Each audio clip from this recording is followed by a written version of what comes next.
Dear student, welcome my channel. আজকে তোমাদের দ্বাদশ শ্রেণীর দর্শনের দেহ মন সমস্যা এই অধ্যায় থেকে আলোচনা করব। এর আগে আমি তোমাদের দ্রব্য আর কার্যকারণ সম্পর্ক এই দুইটা অধ্যায় থেকে এমসিকিউ প্রশ্ন নিয়ে আলোচনা করেছি। ঠিক আছে, একদম কমপ্লিট করে দিয়েছি। আজকে তোমাদের দেহ মন সমস্যা নিয়ে আলোচনা করব। ঠিক আছে, এই একটি ভিডিওতেই কমপ্লিট হয়ে যাবে এমসিকিউ, আর পড়তে হবে না।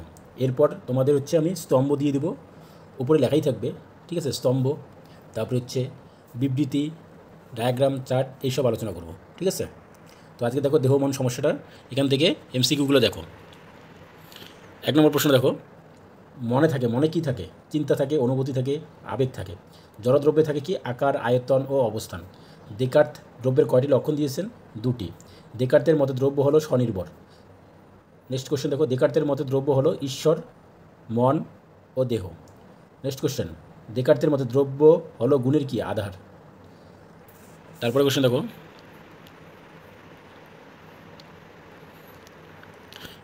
ডেকার্তের মতে দ্রব্য হলো গুণের আধার বললাম। গুণ হলো প্রত্যক্ষ গোচর। জড় পদার্থটি হয় বিনাশী। দেহ হলো আত্মার প্রকাশের মাধ্যম। নেক্সট কোশ্চেন, আত্মার সঙ্গে দেহের সম্পর্ককে ডেকার্ত কী বলে উল্লেখ করেছেন? স্পষ্ট ও বিবিক্ত। নেক্সট, ডেকার্তের ক্রিয়া প্রতিক্রিয়াবাদের অপর নাম কি? মিথস্ক্রিয়াবাদ। নেক্সট কোশ্চেন, দেহ মন সম্পর্কিত কোন দার্শনিক মতবাদটি কার্তেজীয় দ্বৈতবাদ নামে পরিচিত? উত্তর দেখো, ডেকার্তের দেহ মন সম্পর্কিত ক্রিয়া প্রতিক্রিয়াবাদ। নেক্সট কোশ্চেন, বিস্তৃতি ও স্থানান্তরযোগ্য দ্রব্যটি হলো দেহ। ডেকার্তের মতে আমরা যা জানি তা হলো বাহ্য জগতের সাপ। ডেকার্ত দেহ ও মনের সম্পর্ক বোঝানোর জন্য কোন উপমা ব্যবহার করেছেন? জাহাজ ও জাহাজের পাইলট, যন্ত্র ও যন্ত্রী এবং চালক ও চালিত। নেক্সট কোশ্চেন, দেহ ও মনের সম্পর্কেও যে শিথিল নয় তা বোঝানোর জন্য ডেকার্ত কোন উপমা ব্যবহার করেছেন? জাহাজ ও জাহাজের পাইলট। ডেকার্তের মতে দেহ ও মনের ঐক্য কোথায় ঘটে? পিনিয়াল গ্রন্থিতে। নেক্সট কোশ্চেন, যারা নতুন ভিডিওটি দেখছো চ্যানেলটি সাবস্ক্রাইব করে দিও, পাশে থাকা বেল আইকনটি অল করে রাখো যাতে পরবর্তী নেক্সট ভিডিওগুলি দেখতে পারো।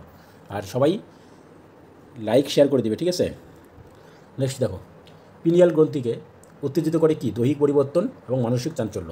নেক্সট, রাইল ডেকার্তের ক্রিয়া প্রতিক্রিয়াবাদকে কী বলে উল্লেখ করেছেন? প্রকারগত ভ্রান্তি। মন সম্পর্কে আমরা যে শব্দ ব্যবহার করি তাকে রাইল তাকে কী বলেছেন? আচরণগত শব্দ। দেহ মন সম্পর্কিত ক্রিয়া প্রতিক্রিয়াবাদকে কার্তেজীয় কলঙ্ক বলেছেন কে? Bernard Williams. নেক্সট কোশ্চেন, দেহ মনের ক্রিয়া প্রতিক্রিয়ার বিষয়টি একটি অবোধগম্য ও অচিন্তনীয় ধারণা।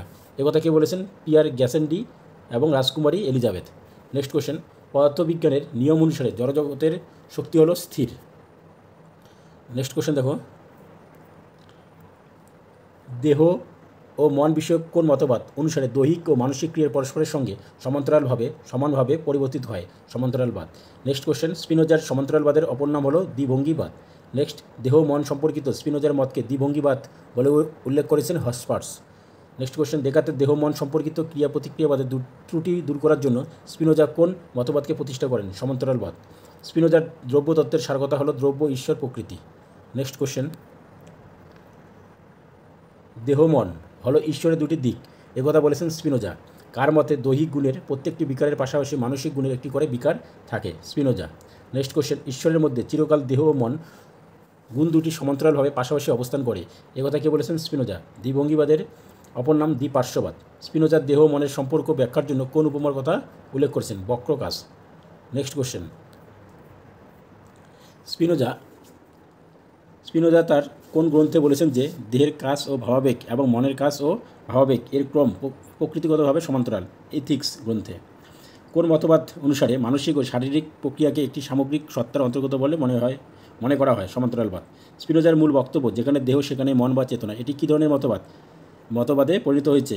সর্বমনবাদ, মন্ময়বাদ এবং সর্বাত্মবাদ। নেক্সট কোশ্চেন,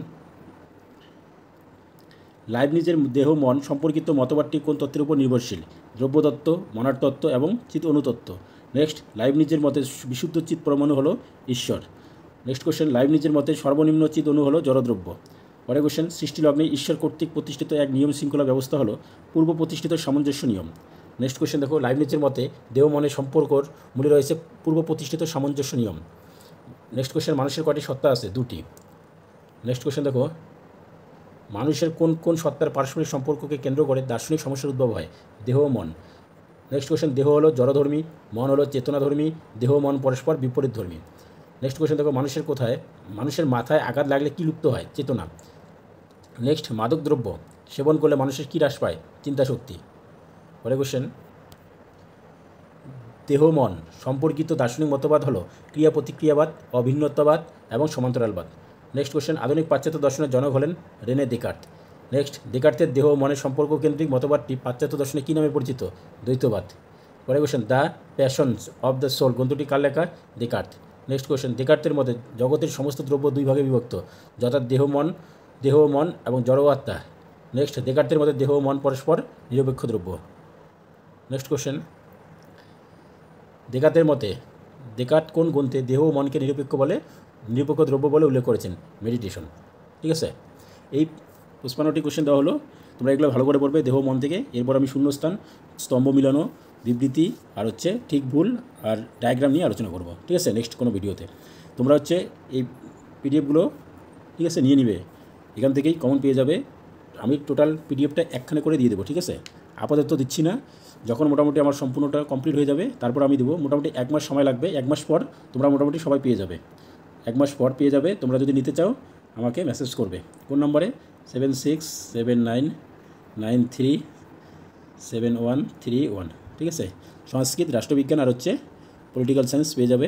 আর তোমরা প্রত্যেকটা ভিডিও কিন্তু দেখবে, প্লে লিস্টে ভিডিও দেওয়া আছে, পরপর সাজানো আছে। সংস্কৃত একটা ফোল্ডার দেওয়া আছে, রাষ্ট্রবিজ্ঞান একটা ফোল্ডার দেওয়া আছে, আর দর্শন একটা ফোল্ডার দেওয়া আছে। ঠিক আছে, এই সেমিস্টার 3rd সেমিস্টারের সব ভিডিও ওখানে পরপর সাজানো আছে, আমি সব দিয়ে দিচ্ছি, তোমরা ওখানে দেখবে। কিন্তু এগুলোই পড়ো, এগুলোই ভালো করে বারবার রিভিশন দাও, কারণ শর্ট কোশ্চেন মনে খুব কম থাকে। যতবার রিভিশন দিবে তত মনে থাকবে। ঠিক আছে, যখন অ্যান্সার দেখবে অটোমেটিক মনে পড়বে যখন অপশন দেখবে। ঠিক আছে, বাই।